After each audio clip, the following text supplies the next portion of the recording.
آج کی کہانی ایک ایسے باپ کی ہے جس پر پوری بستی انگلیاں اٹھاتی رہی۔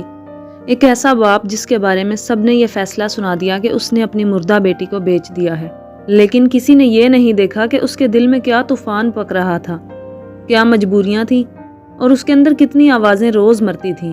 یہ کہانی خیرات محمود کی ہے، جسے لوگ تضحیک میں خریتو کہتے تھے۔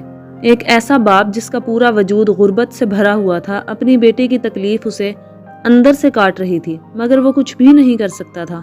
اس رات گاؤں کی خاموشی کو ایک گھر سے اٹھتی ہوئی دھاڑوں نے چیر کر رکھ دیا۔ لوگ سمجھ رہے تھے شاید کوئی نیا سانحہ ہو گیا ہے۔ گھر والوں نے دروازے پر آ کر کانپتی ہوئی آواز میں کہا، نہیں، کوئی نیا حادثہ نہیں ہوا، یہ بس دکھ کی شدت ہے، دل کے ٹوٹنے کی آواز ہے۔ مگر لوگ حیران تھے، یہی شخص تو تھا جو دن بھر مضبوط بیٹھا رہا تھا، قانونی کارروائی سے بھی خود ہی پیچھے ہٹ گیا تھا، پیسے بھی لے لیے، اور اب رو کیوں رہا ہے؟ اتنا کیوں ٹوٹ گیا ہے؟ کسی کے پاس جواب نہیں تھا، اور خیرات محمود کمر کے بل بیٹھا تھا، چہرے کو ہاتھوں میں چھپائے، آنسو اپنی رفتار سے بہتے جا رہے تھے۔ اسے فرق نہیں پڑا تھا جب گاؤں نے اسے برا بھلا کہا تھا، لیکن جب یہی بات، یہی تہمت اس کے اپنے گھر والوں نے کہہ دی، اس کی ہمت ٹوٹ گئی۔ ایک باپ کے اندر کا پہاڑ مکمل طور پر گر گیا۔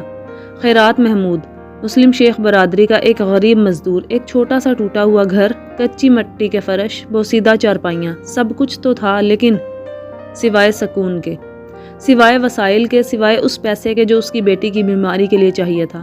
اس کی ایک ہی بیٹی تھی، اس کا نام سریا تھا، عمر صرف 12 سال تھی، لیکن جسم میں کینسر کی آگ لگی ہوئی تھی۔ گھر کی غربت، پیسے نہ ہونے کی تلخ حقیقت، یہ سب سریا کو بھی معلوم تھا۔ ایک دن اس نے کمزور آواز میں کہا، بابا میرا علاج مت کروائیں، گھر پہلے ہی مشکل میں ہے، آپ اور امی خود بیمار پڑ جائیں گے، میں ٹھیک ہوں بابا، بس مجھے اپنے پاس رکھیں۔ ایک باپ کو اس کی بچی یہ کہے کہ بابا مجھے بچانے کی کوشش مت کرو، تو باپ کے دل میں کیا گزرتی ہے، یہ خیرات بہتر جانتا تھا۔ جب تکلیف بڑھتی تھی، سریا کی چیخیں پورے محلے میں گونجتی تھی۔ ہر چیخ کے ساتھ ایک دروازہ کھلتا، مگر مدد کے لیے نہیں، طنز کے لیے۔ ارے خریتو اپنی بیٹی کا علاج نہیں کرا سکتا تو کیوں اسے یوں ہی سڑنے دے رہا ہے؟ لڑکی کی بیماری دیکھ کر بھی کچھ نہیں کرتا، کیسا باپ ہے؟ کسی نے پیسے نہیں دیے، کسی نے مدد نہیں کی، کسی نے ذمہ داری نہیں لی، صرف تانے دیے۔ خیرات ہر طنز کو چپ چاپ سن لیتا تھا، لیکن سریا کی تکلیف وہ برداشت نہیں کر پاتا تھا۔ ایک دن اسے ایک آدمی ملا، نام مصور، بڑا میٹھا بولنے والا، فریبی اور مکار۔ اس نے آہستہ آواز میں کہا، خریتو، اگر تم اور تمہاری بیٹی اپنا ایک ایک گردہ بیچ دو تو سریا کا علاج ہو سکتا ہے۔ زندگی ایک گردے پر بھی چلتی ہے، سوچ لو۔ غربت انسان کو وہ سب منظور کروا دیتی ہے جو عام حالات میں وہ سوچ بھی نہیں سکتا۔ خیرات نے فیصلہ کر لیا، اپنی بیٹی کو بتایا نہیں، بس کہا، ہم علاج کے لیے جا رہے ہیں۔ سریا مسکرا دی، بابا اللہ کرے میں ٹھیک ہو جاؤں۔ مصور نے کہا، گاڑی میں بیٹھ جانا، کرایہ میں دے دوں گا، میں سٹاپ پر انتظار کروں گا۔ خیرات کی جیب میں واقعی کرایہ تک نہیں تھا۔ وہ سڑک پار کر رہے تھے کہ ایک تیز رفتار گاڑی نے سریا کو زور سے ٹکر ماری۔ سب کچھ چند سیکنڈز میں ختم ہو گیا۔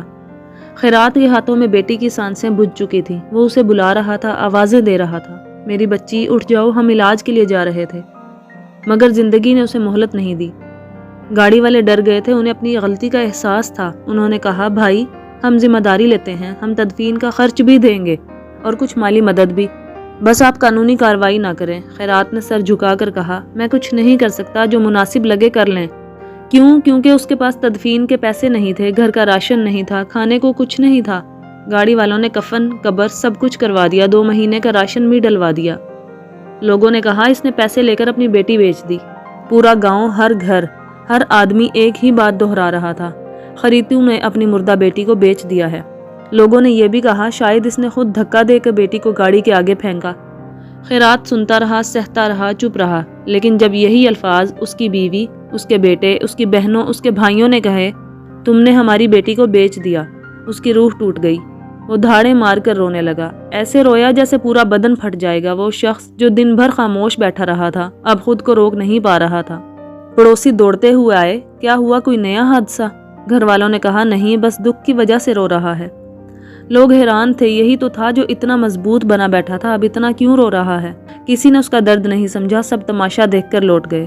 جب سب چلے گئے، خیرات نے سر اٹھایا اور ہانپتی ہوئی آواز میں کہا، اللہ کا شکر ہے میری بچی حادثے میں فوت ہوئی ہے، اگر وہ گھر میں مر جاتی تو مجھے پتا ہے میں اپنی بیٹی کو کفن تک نہ دے پاتا، پتہ نہیں کتنے دن میری بچی کی لاش گھر میں پڑی رہتی، پتہ نہیں کب اسے دفنایا جاتا۔ کمرے میں خاموشی چھا گئی۔ اس کی بیوی کے آنسو بہنے لگے، اس کے بچے ماں باپ کے گلے لگ کر پھوٹ پھوٹ کر رونے لگے۔ انہیں پہلی بار احساس ہوا یہ آدمی بیٹی نہیں بیچ رہا تھا، یہ اپنی بے بسی سے لڑ رہا تھا۔ غربت ایک ایسا زخم ہے جو انسان کے اندر چیختا ہے لیکن دنیا کو آواز نہیں سنائی دیتی۔ باپ اپنی اولاد نہیں بیچتا، صرف حالات کے ہاتھوں مجبور ہو جاتا ہے۔ کاش کوئی بھی انسان اتنا غریب نہ ہو کہ اسے اپنی اولاد کے کفن کے لیے بھی کسی کا دروازہ کھٹکھٹانا پڑے۔